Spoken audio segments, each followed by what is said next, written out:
Over the years of being a healer, I've come into understanding of what happens throughout our life when we go through trauma and why we might still be struggling with something that happened 20, 30, 40, 50 years ago. And in this episode, I'm going to teach you about what is called soul splits and what happens when we go through a traumatic event in our life and why you might have a soul split that needs to be healed. Welcome to the Soul Alignment Mentor Podcast. I'm your host, Angie, and I'm inviting you to explore the depths of self-sabotage, limiting mindsets, and the beliefs that hinder our progress in life. Through intuitive messages I receive from my spirit team, I share profound insights to help you live authentically and break free from these limitations. Join me now as we uncover all the keys to living your best life. Welcome back. My name is Angie, and I'm your Soul Alignment Mentor, bringing you intuitive messages from my spirit team to help you align with your most authentic and highest self. So today's episode, I'm going to go pretty deep into some healing work and to teach you a little bit about what happens on our life journey and why there might be times in your life that you just feel like, gosh, I just can't get over this. I just can't stop struggling with this one thing, or it seems like this one area of my life just continues to just torment me in some type of way.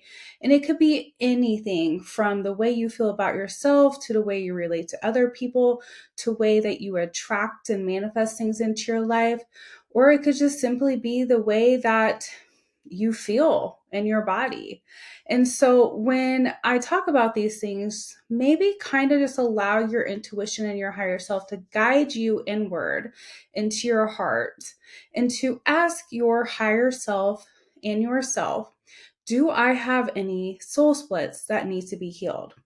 And if you find that you do, and that you would like some support going back and trying to find those parts of yourself, feel free to reach out to me. I offer all kinds of different healing modalities. And as a healer myself, I have gone through many of my own soul retrievals and connecting back into parts of myself that I lost throughout the years and lifetimes of trauma. And sometimes we're not really sure how or where these soul splits take place. And so working with a healer will help you determine where and when that happened and maybe what the split was, what part of you was left behind in a different timeline. And I will give you a couple examples of my soul splits as we go through this episode so that you can kind of maybe get a grasp and understanding of somebody that has had the healing from this and discovered parts of themselves in different timelines. So one of the things I always explain to my clients when they come to me and they're trying to determine, like, why is it that this keeps happening, is because we are not one-dimensional beings. We are multidimensional beings. And so as multidimensional beings, it doesn't mean that we are just living this moment in this time. We have fragments of ourselves all over. We have fragments of ourselves in the past, we have fragments of ourselves in the future, and we have fragments of ourselves throughout the entire universe. Our soul could be having multiple experiences at once, but particularly we will focus on the soul splits that happen here on earth, because from my understanding and working with my spirit team and higher self, this is where the soul splits are more likely to happen within the dimensional struggles that we have here on earth. So the first thing I want to explain is what exactly is a soul split and what causes a soul split. A soul split is when part of your soul disconnects due to a traumatic event. So this can occur in this lifetime, or it could occur in a different lifetime. And so what happens is there's a part of you, part of your frequency in your soul splits off from the spiritual self, from yourself, to protect yourself in a traumatic event or a moment in your life that feels too much. It might feel as if you might not survive that moment. It might feel like it's too physically aggressive or violent. It might feel like an energetic trauma. Whatever that might be is the moment in our life where we feel overwhelmed and unable to process and get through that moment without support from something outside of ourselves. And we may not even have a clue that this happens in the moment. And so, for example, like I said, I will share some of my own examples. As a child going through trauma myself, I had many experiences where I was abused in different ways. And in those moments of abuse, I began to have what you would call disassociation, where I would shut off and I would kind of just go away. And so throughout my life, there have been times where I have disassociated, where I just kind of zone out or I'm not present in the here and now because something pulls up a trigger in me that relates to something I went to in early childhood. And so whether this would be physical, mental, spiritual, sexual, you know, neglect, any kind of a trauma that may have happened. And this could even be from things that you may not consider to be trauma. It could have been a bad storm that you went through. It could have been, seeing somebody else, something happening to somebody else. It could have been maybe just someone saying something you in passing, or a teacher, or being bullied at school. There's all kinds of different things that could happen in our lives. And I think we have a tendency to put labels on what is trauma and what is not trauma. And so we have to let ourselves let go of what we think was bad and what we think was not that bad. I hear from a lot of my clients that come to me, my childhood wasn't that bad. I had, really great childhood. I had a really great upbringing. I had really great parents. I had all these good things in my life. And then when we start to dive deeper into the story and discover why they are even coming to me in the first place for healing, we start to reveal and see things that maybe were a little bit more traumatic than they anticipated in their adult life looking back. And so just simply feeling left out of your family, or feeling like you don't belong, or, being told who you have to be, or having standards that you have to live up to, or else you're not, loved or given the affection that you desire. And so it could be anything from, I have to be perfect at sports, I have to be perfect at school, I have to do all these different things to earn love or to feel good enough. And that in itself can cause you to create patterns and maybe even have soul splits at some point because of those experiences. I've had friends that have had soul splits simply at a swimming pool because of something that happened. So there's all kinds of things that could happen in our life that maybe we don't understand was where we originally started to struggle with something. So what I want you to do is imagine that a soul is like a stained glass window. So there's a whole bunch of different parts of the stained glass window. It's like a whole beautiful window. And when trauma happens, a piece of that glass can break off and hide in the shadows, carrying emotional pain in your body and memories of pain. And so that part of the glass of that stained glass window breaks out of it. And so the window is no longer whole. The window no longer has all of its parts. And so in order for that window to feel whole again, we'd have to find that part and put it back into the window. So a little fragment could get stuck in a moment in time and disconnect from the rest of the soul and the light and the consciousness. And the reason that happens is because time does not exist within the spirit. I say this to my clients all the time. They're like, well, why is that still bothering me? Or why is that still why do I have to heal that? because time doesn't exist. And that part of you that experienced that trauma or had that experience in your early life, or possibly even a past life, is still experiencing that.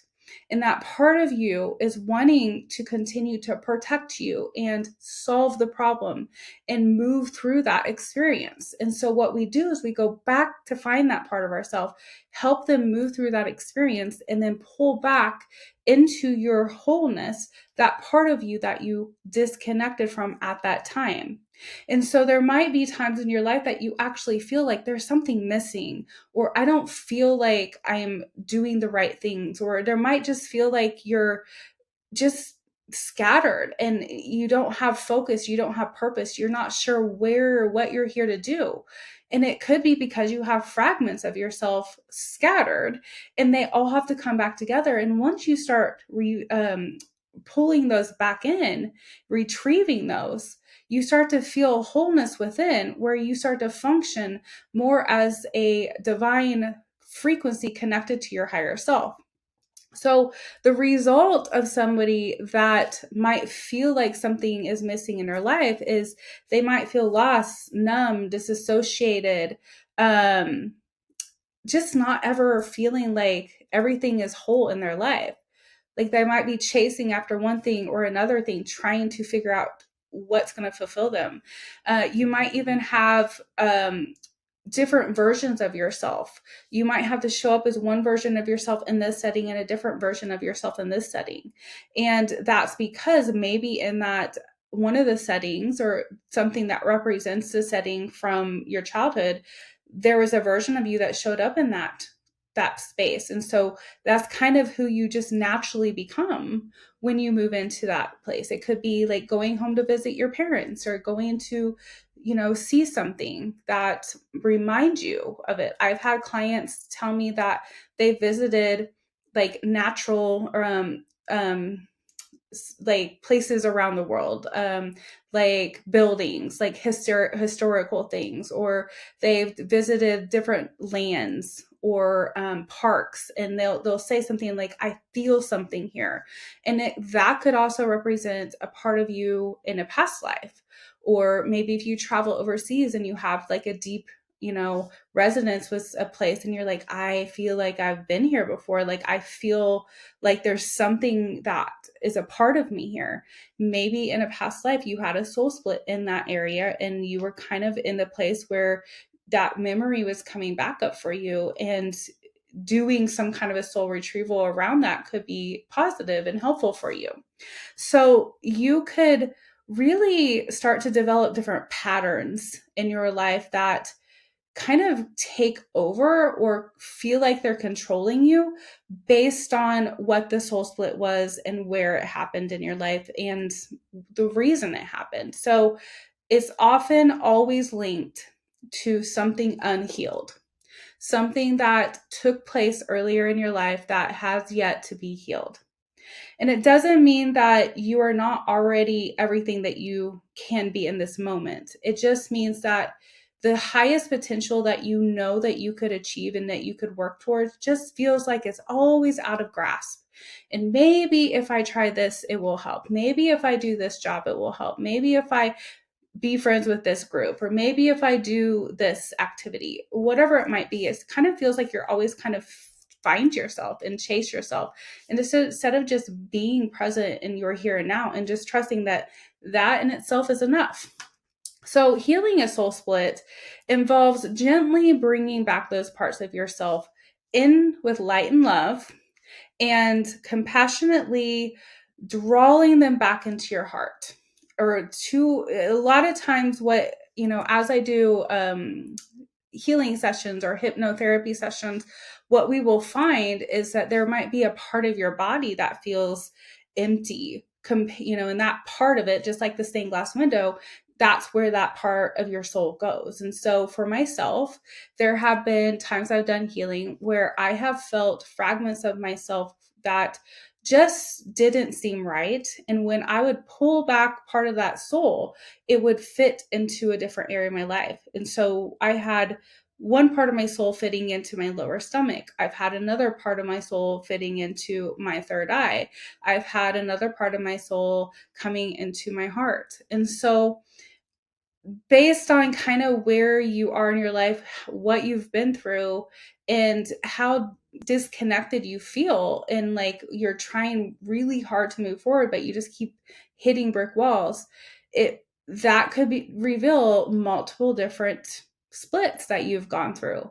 And it's not necessarily that we have to determine, is it from this life or a different life, because our soul knows. And so what you do is you allow your higher self to guide you into that process of finding where that happened, and then just trusting that your soul, your higher self, is going to guide you correctly to the place and time that you need to be, and then pulling that back in. And it does get a little tricky when it's a past life, because we may not have memories of that. And so we might have something come up in us of like, well, I've never been there, or I've never done that, and I don't know these people, that, whatever it might be. And we just have to trust our soul to guide us in the process of this healing. And when you start to really move through the process of pulling back parts of yourself, you start to feel more calm. You start to feel more capable of being present and safe in your body, and less likely to have to strive or hustle or perform or create some type of life to prove your worth, because you already just know, I have everything I need already within me, and I am whole and complete as I am. So if this sounds like something that you might be struggling with, and you would like support with that, I encourage you to jump in to the description below and look up services, healing services with me. Look through that list, see if one of those resonates with you. If you're ready to dive deep into the healing and you're ready to do the work, I do one-on-one healing work with people online every week. And so I would love for you to work with me. I have a 6-month commitment for my one-on-one healing, because I know once we start diving into this, one, you're going to love it and you're going to want to come back. And I'm very good at what I do. And two, I don't want to open up some wound for you and then just let you go. I never want to cause more harm for somebody than what is needed. And so if we start to do some work, then there's a dedication on your part and my part to get you through that, so that you can be aligned with what you're here to do on earth. And maybe you are meant to be a healer. Maybe you are meant to be somebody on the earth that helps other people find their soul splits. So trust your intuition, trust yourself as you move forward in this, life purpose and mission you have on earth, and allow yourself the freedom to choose yourself and heal. Until we meet again, I wish you all the best day, night, evening, whatever time it is for you. I send you all the universal love. Namaste.